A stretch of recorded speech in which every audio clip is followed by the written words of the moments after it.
नाज़रीन इकराम, हजरत आदम अलैहिस्सलाम जब जन्नत से जमीन पर तशरीफ लाए तो बारगाह इलाही में अर्ज किया, ऐ खुदाया, मैं यहाँ ना तो मलाइका की तस्बीह और तकबीर सुनता हूँ और ना ही कोई इबादतगाह देखता हूँ। जैसा कि आसमान में बैतुल मामूर देखा करता था जिसके इर्द गिर्द मलाइका तवाफ करते थे, तो अल्लाह ताला ने इरशाद फरमाया, जाओ जहाँ हम निशान बनाते हैं वहाँ काबा बनाकर इसके इर्द गिर्द तवाफ भी करो और इसकी तरफ नमाज भी अदा करो। और यूँ खाना काबा का क़याम वजूद में आया। नॉलेज फैक्ट्री के दोस्तों, तारीख अक़वाम आलम के मुतालिया से पता चलता है कि खाना काबा और हरम शरीफ भी मुख्तलिफ सानहात से मुतासिर होता रहा है। कहा जाता है कि तूफान नूह की वजह से सैयदना आदम अलैहिस्सलाम की बनाई हुई बैतुल्लाह की बुनियादें भी गर्क आब हो गई थी और पानी के रेले ने खाना काबा की जगह रेत और मिट्टी इकट्ठी कर दी। रेत और मिट्टी का यही अंबार बाद में एक उभरे हुए सुर्ख टीले की शक्ल में मौजूद रहा। मजलूम और बीमार लोग इस टीले पर आकर दुआ करते, हज के लिए भी लोग इस टीले पर आते थे और ये अमल हजरत इब्राहिम अलैहिस्सलाम की तामीर काबा तक जारी रहा। इसके बाद हज्जाज बिन यूसुफ की फौज ने खाना काबा पर संगबारी की और हजरत अब्दुल्ला बिन जुबैर रजी अल्लाह ताला अन्हो को यहाँ मुहासरे में शहीद किया गया। इसी तरह बहरीन से करामता आए और हजरे अस्वद निकाल कर ले गए। तारीख गवाह है कि 20 साल से जायद अरसे तक काबा का तवाफ हजरे अस्वद के बगैर होता रहा। मोअज़्ज़ज़ ख़वातीन व हज़रात, तारीख इब्ने खल्दून में है कि अमवी जर्नैल हुसैन बिन नुमैर ने भी खाना काबा पर संगबारी की थी।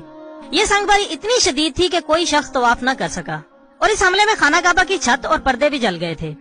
अभी लड़ाई जारी थी कि यजीद मर गया और इसकी मौत की खबर जब अब्दुल्ला बिन जुबैर को मिली तो उन्होंने पुकार कर कहा, अरे कमबख्तो, अब तुम क्यों लड़ रहे हो? तुम्हारा गुमराह सरदार तो मर गया है।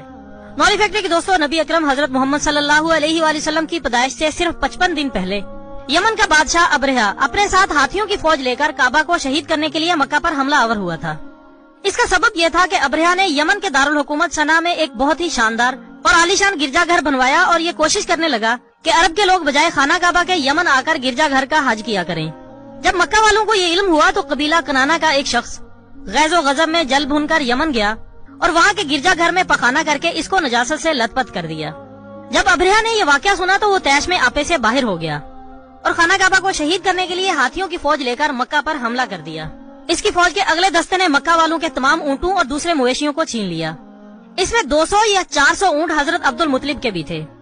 हजरत अब्दुल मुतलिब को इस वाक़े का बड़ा रंज पहुंचा। चुनांचे आप इस मामले से मुतल्लिक गुफ्तगू करने के लिए इस लश्कर में तशरीफ ले गए।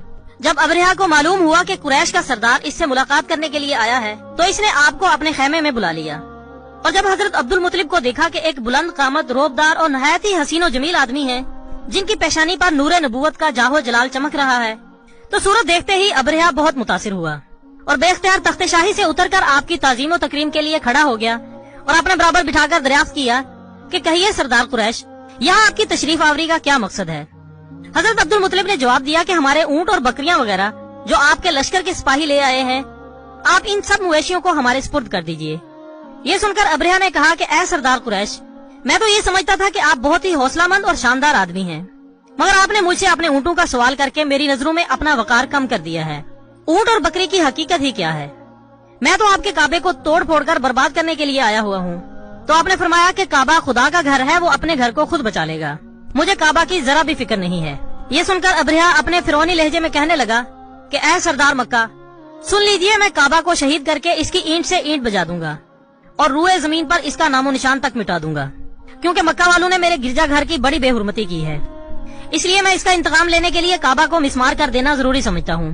हजरत अब्दुल मुतलिब ने फरमाया कि फिर आप जाने और खुदा जाने, मैं आपसे सिफारिश करने वाला कौन होता हूँ। इस गुफ्तगू के बाद अबरहा ने तमाम जानवरों को वापस कर देने का हुक्म दे दिया और हजरत अब्दुल मुतलिब तमाम ऊँटों और बकरियों को साथ लेकर अपने घर चले आए और मक्का वालों से फरमाया कि तुम लोग अपने अपने माल मवेशियों को लेकर मक्का से बाहर निकल जाओ और पहाड़ों की चोटियों पर चढ़कर और दर्रों में छुपकर पनाह ले लो।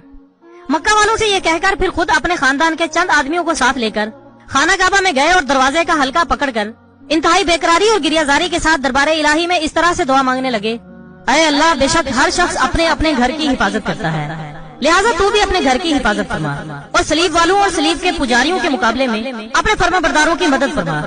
हजरत अब्दुल मुतलिब ने ये दुआ मांगी और अपने खानदान वालों को साथ लेकर पहाड़ की चोटी पर चढ़ गए और खुदा की कुदरत का जलवा देखने लगे। अबरहा जब सुबह को काबा शहीद करने के लिए अपने लश्कर और हाथियों की कतार के साथ आगे बढ़ा तो खुद इसका हाथी, जिसका नाम महमूद था, एकदम बैठ गया। बार बार ललकारा, मारा, लेकिन हाथी नहीं उठा। इसी हाल में कहरे इलाही अबाबीलों की शक्ल में नमूदार हुए और नन्हे नन्हे परिंदे झुंड के झुंड, जिनकी चोंच और पंजों में 3-3 कंकरियां थीं, समंदर की जानिब से हरमे काबा की तरफ आने लगे।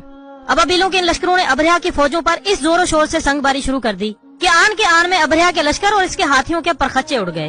अबाबिलों की संगबारी खुदावंद कहार और जब्बार के कहरो गजब की ऐसी मार थी कि जब कोई कंकर किसी हाथी सवार के सर पर पड़ती तो इस आदमी के बदन को चीरती हुई हाथी के बदन से पार हो जाती थी।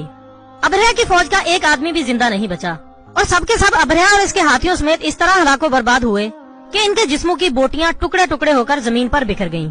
चुनांचे कुरान पाक की सूरत फील में अल्लाह ताला ने इस वाक़े का जिक्र कुछ इस तरह से इरशाद फरमाया है, तुमने देखा नहीं कि तुम्हारे रब ने हाथी वालों के साथ क्या किया? क्या इनके मकर को बेकार नहीं कर दिया और इन पर परिंदों के झुंड भेज दिए जो इन पर मट्टी और पत्थर की कंकरियां मार रहे थे।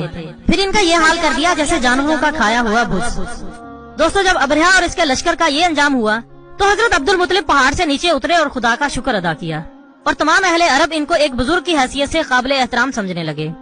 मौली फैक्ट्री के दोस्तों, अबरहा के इस अंजाम से बरसों पहले हसन बिन अब्दुल कलाल हुमैरी ने भी खाना काबा के माशी और इक्तिसादी पहलू की लालच में अपने इलाके में काबा तामीर करने का मंसूबा बनाया था ताकि हज उम्रा करने वाले इधर का रुख करेंगे और सियासत और तजारती फायदे हासिल होंगे। मगर इसे मक्का में दाखिले की जरूरत न हुई, लेकिन इसने मक्का आने वाले काफिलों को लूटना शुरू कर दिया। हुजूर अकरम हजरत मोहम्मद सल्लल्लाहु अलैहि वसल्लम के जद्दे अमजद नफर बिन मालिक ने मक्का के कबाइल असद कनाना और जजाम खुजैमा के लोगों के साथ हसन बिन अब्दुल कलाल हुमैरी के लश्कर पर हमला किया और इसे शिकस्त देकर गिरफ्तार कर लिया, जो फिदिया देकर 3 साल बाद कैद से रिहा हुआ मगर यमन वापस जाते हुए रास्ते में मर गया। इसके अलावा सन 929 ईस्वी में क्रामता फिरके के पैरोकार अबू ताहिर सुलेमान बिन हसन ने एक लश्कर के साथ मक्का पर चढ़ाई की और हरम शरीफ में दाखिल होकर कत्ले आम शुरू कर दिया। इस कत्ले आम में मक्का शहर और गिरदोनवाह में 30,000 अफराद शहीद किए गए, जिनमें तवाफ करने वाले 700 अफराद भी शामिल थे। अबू ताहिर ने मक्का का रास्ता बंद करने की भी कोशिश की ताकि आजमीन हज वहाँ जाने के बजाय बहरीन आए, लेकिन इसे कामयाबी न हुई। नाज़रीन इकराम, सिर्फ यही नहीं बल्कि काबा की हालिया तारीख में भी एक अलमनाक सानिया पेश आया। काबा शरीफ पर मुर्तदीन का कब्जा हो जाने की वजह से 14 दिन तक तवाफ मुअत्तल रहा। इस अरसे में हरमे काबा के दरो दीवार अजान और जमात की सआदत से महरूम रहे। यकम मुहर्रमुल हराम मुताबिक 20 नवंबर 1979 मंगल की सुबह इमाम हरम शेख अब्दुल्ला बिन सबील ने नमाज फजर का सलाम फेरा ही था कि चंद आदमियों ने इमाम काबा को घेरे में ले लिया और इनमें से कुछ लाउड स्पीकर पर काबिज हो गए। उस वक्त हरम शरीफ में 1 लाख के करीब नमाजी मौजूद थे। दोस्तों, इन हमलावरों का सरगना 27 साला मोहम्मद बिन अब्दुल्ला कहतानी था, जिसने 4 साल तक मक्का यूनिवर्सिटी में इस्लामी कानून की तालीम हासिल की थी। इसका दस्ते रास जहमन बिन सैफुल अतीबा था। इन लोगों ने बड़ी बारीक बीनी से प्लानिंग करके जनाजों का बहरूप बनाकर 4 पाइयों के जरिए असलहा की बड़ी मिकदार तहखानों में जमा कर ली थी। जब तमाम तैयारियां मुकम्मल हो गई तो अचानक हरम के तमाम दरवाजे बंद करके इन पर अपने मुसल्ला अफराद खड़े कर दिए। फिर ग्रुप लीडर जहमन अल अतीबी नामी शख्स सामने आया और इसने अल मेहदी की आमद का ऐलान किया और अपने एक साथी को सामने बुलाकर इसका तारुफ करवाया कि ये मोहम्मद बिन अब्दुल्ला हैं। नाम नेहाद मेहदी ने भी माइक पर ऐलान किया कि मैं नई सदी का मेहदी हूँ, मेरे हाथ पर सब लोग बैत करेंगे। इस गुमराह टोले ने मुकाम इब्राहिम के पास जाकर गोलियों और संगीनों के साए में लोगों को डराते धमकाते हुए बैत शुरू करवा दी।